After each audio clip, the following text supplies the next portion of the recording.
This game is called Drova, Forsaken Kin, and it has a bit of its basis in like kind of Celtic mythology, and it might say around that it's a survival game, but I feel pretty strongly that it falls more into like the role playing game category, but with a heavy accent on the crafting element of it, because it feels like almost like a straight up D&D module. Like I feel like it's an action role playing game kind of at its core, but Oh as you wow. dig deeper into the yeah, like you have and if there was a disclaimer to put on this, I've been playing a lot of Neo lately, so that's my like Souls-like reference. This game kind of has that like Souls-like difficulty. It's kind of tough when you're gathering stuff, when you're fighting monsters, and can even throw you upside down in regards to like the story and the quests and stuff. So the Wow. combat, Like so it's like Soulsy with, even though it's got this pixel 2D art style, like isometric pixel art style. yeah, it definitely feels Soulsy. So I played it. It's for PC. I wouldn't be surprised if it came to console, but I was really digging the mouse and keyboard controls, because first off, there's an interesting perception mechanic where you hold the right mouse button and you kind of do like a D&D style perception check. So you can use this to like see behind like trees and like That's pretty pillars, awesome. walls, structures. It's honestly something I've never seen in a game before. And like I've played like Diablo 4 and like, you know, I haven't made it to Baldur's Gate 3 yet, but that's on my list. But it's something cool that like it feels pretty unique to like a mouse. Like I don't know how that would play out on a controller. So it's pretty fun. If you're gonna be surviving, if you're gonna be crafting, you have a mechanic that's there for just looking and observing and stuff. And you can see in some of the B-roll, like you're using it to see through like fog during the intro of the game. You use it to investigate like objects, statues, and things you might find in like ruins and dungeons and stuff. But there's also with your left mouse button, you use it for combat timing a lot. And there's Timed hits, you say? yeah, more like timed follow-up attacks if you want to max out your damage. The trade-off between the 4 weapon types, there's daggers, swords, spears, and axes. You know, so if you're using smaller weapons, they tend to be faster. You get more hits off. You can dodge sooner, or you can do more damage with bigger swings. You know, kind of typical stuff. That sounds interesting. So it's not just like strong and like light attacks. It's like you charge the swing up. No. You have to hit the button for your next attack at the right time when it does the animation. Oh, I see. And then you get more. You kind of get combos. You get more attacks off faster, and you know usually you can dodge sooner if you're carrying like a lighter weapon. And then you can also try out combinations of like you got ranged weapons, you got bows. You can actually hold a sling in one hand, so you can use a one-handed weapon and then like a sling with your right mouse button if you don't like, say, like the alternate attack option. It's usually like a stun or like a bash or a shove, a knockback with your your left mouse button's your main attack. Whoa, so are you your always right, you like have an dual alternate. wielding? Kind of. Not just dual wielding like mouse buttons, but you can also switch between 2 weapon sets with the press of a button, like mid combat. So it's simple, but it's actually kind of deep. Like you'll want to try everything and see what feels good for your fights. So a lot of things about the game aren't very robust, but like simple and effective is the combat system. And like a lot of other things, like difficult, but difficult enough to be like rewarding and keep you coming back. And yeah, So you, is you it get like kind so of when you're hooked. so if is it difficult like you're always dying, or is it difficult like I'm narrowly escaping that every time? Like, Mm, a little of both. It depends on where you're at. Uh, we're gonna do a tips article on this one on clusterfuckedmedia.com, but I'll try not to divulge too much. But yeah. one of the tips, it's even stated in the game, and the tips in the tutorial is stay on the trail. Like if you're not ready for a fight, like don't go wandering off into the wilds. I I know there's herbs over there, and maybe some fishing spots. You use the spear for fishing. It's fun when you fish or mine and gather materials. There's a little mini game that comes up, and you hit the left and right mouse buttons to gather materials, stab a fish, pickaxe some ore. But yeah, stay on the trails if you don't want to die, because it's easy. Actually, I've been ambushed like several times. Oh damn. There's also different like factions at play. Every town you visit has different people to talk to, and you can divulge certain information to certain people, and it might come back at you later. Like the story reflects your actions. That's what I mean by it leans more into role playing than just like survival kind of crafting. Like you don't build a house when you start the game. You're not building shelter. Oh wow. You're still Okay. kind of traveling. You're kind of questing. You're talking to people. You're doing quests in your journal, and you can even get pretty sidetracked from your main quest. You say the wrong thing to the wrong person, and then you end up in a completely different place. And it's like, okay, now I have to deal with this. And it's a game that plays heavily into having like an Iron Man mode, where it's like you could be you could be save scum more often than not. You might want to save early and often, and then load your saves depending on the decisions you make and stuff like that.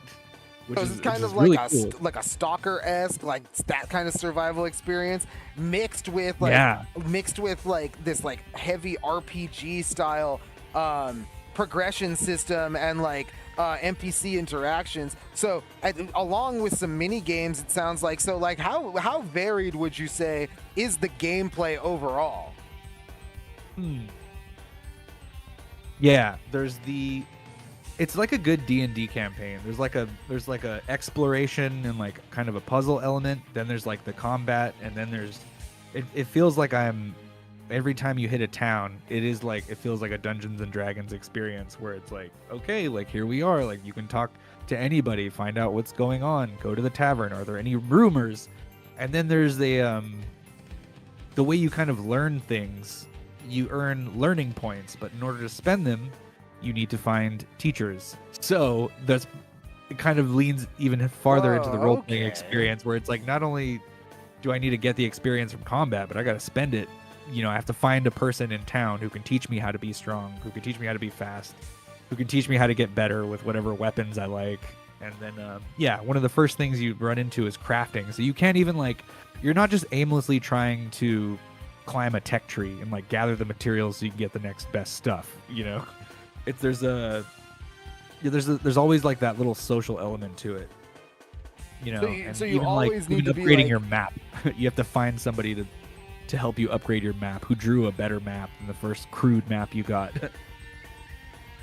So you're always making things and you're always interacting with people. That's awesome. It always sounds like you're doing something. It sounds like the gameplay loop is pretty engaging. It sounds like the gameplay itself is pretty varied, especially since you're mixing crafting with heavy role playing. Not just like, oh hi, go do this quest for me, go kill 15 bears and give me like 3 sheeps. You know what I mean? It doesn't sound like that. It sounds like you're actually always a story tie-in.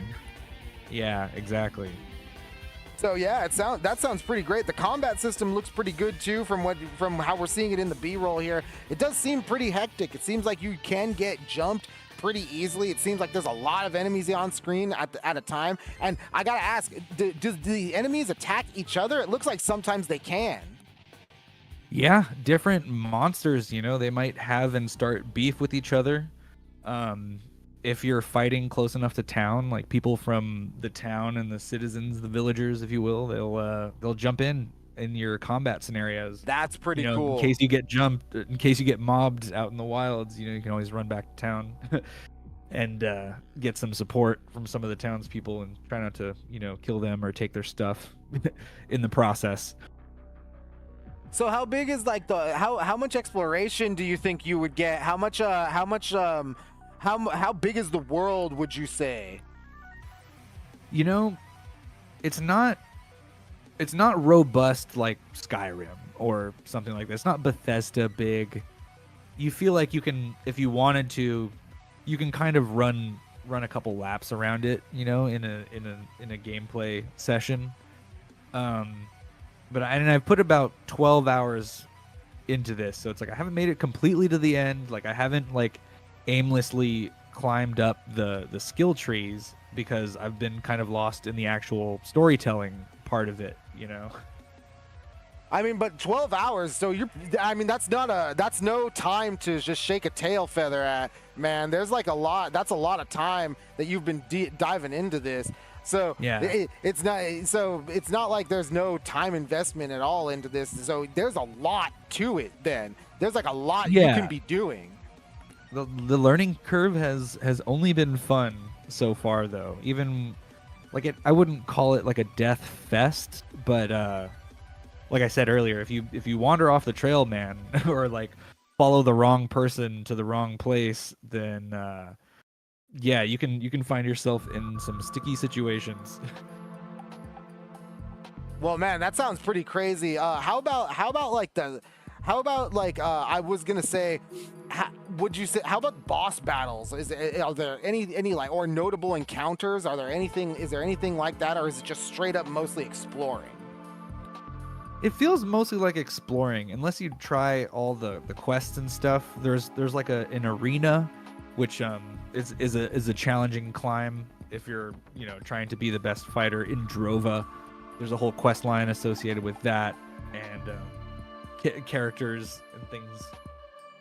And but yeah, a lot of I don't know, I guess like prejudice, you know, like there's like a caste system. Again, it's kind of built based on like Celtic mythology.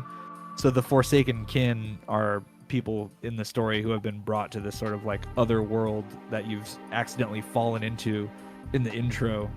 And then yeah, you know, I might have become a slave for a minute and had to free myself in the storyline, you know.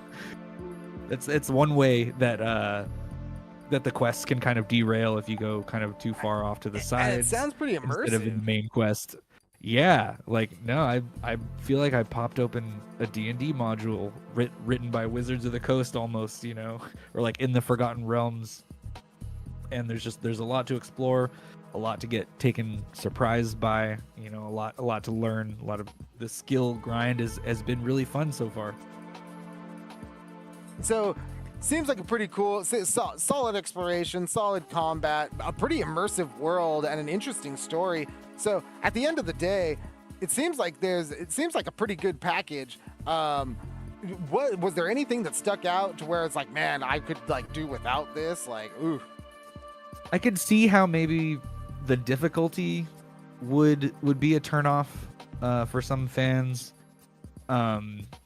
Also, maybe, you know, pixel art is like an aesthetic choice. Again, like I've been playing a lot of PS5. Like it's visually, it's not, you know, like AAA 3D HDR 4K whatever to look at. Even the color palette, just like a lot of earth tones. Like it doesn't really pop or jump out at you like artistically, but yeah, there's not a lot of bad things I can really say about it. Other than like it's not giant and it's not AAA. Yeah, sure, and that's totally fair. Hey, sometimes that's a criticism that could be levied against. It doesn't something. Have that wow or that like spectacle, you know. Sure, yeah, and you know what? I gotta say, I haven't played the game, but from what I can see in this B-roll, I have to agree. There isn't anything that visually like wows me or pops out at me. And if what you're saying is true, and it's much more driven into exploration and the environment itself, rather than giving you like epic boss battles or memorable like rare encounters kind of thing, then I don't know, you know, it might seem like that like the aesthetic, you got to be into the pixels, right? Yeah, if it's for fans of, it's for fans of Dungeons and Dragons, you know, Yeah, nice. and just sort of role playing as a whole in a fantasy setting like this. And for everybody else, how would you? What would you give this on the scale, on the CFM scale, 1 to 5? You know what? It hit with me a little bit. I'm giving it a 4 out of Nice. 5, just because I'm kind of struggling to find anything bad or wrong with it. Like it's been a lot of fun. I'm kind of hooked into it. I'm not like addicted. I'm not glued to the screen, you know. But there is a lot of great qualities about this game, and not a lot of bad I can even say about it. So 4 out of 5 from me, Drix. 4 out of 5 from Drix on CFM Radio. You heard it here first. That is Drova, Forsaken Kin. It is, Well, what great is it for out RPG fans who don't want to take turns and also like to play on mouse and keyboard. What are the platforms that it's out for? Just PC right now. Oh, makes sense. Yeah. Mouse and keyboard. Makes sense. So that's Drova, Forsaken Kin. Yeah, PC, Steam. Drova, Forsaken Kin. Yeah, and yes, M. Stonewall C, it does kind of like has that Hades combat. Joseph Ledesma, no, absolutely. it's on the Switch too, actually. Oh, it is on the Switch. There you go. Hey, you can check it out on the Switch. So, Drova, Forsaken Kin on the Switch and PC right now. You can check it out. Just CFM came out Radio. yesterday. Drix gave it a 4 out of 5. And you know what? I gotta say, the combat does look pretty awesome. I love how it's really fast and it's pretty frantic. It looks like you can move pretty quickly, even though there's a lot of stuff going on. I really like that. Yeah, if you're not blocking, you're dodging.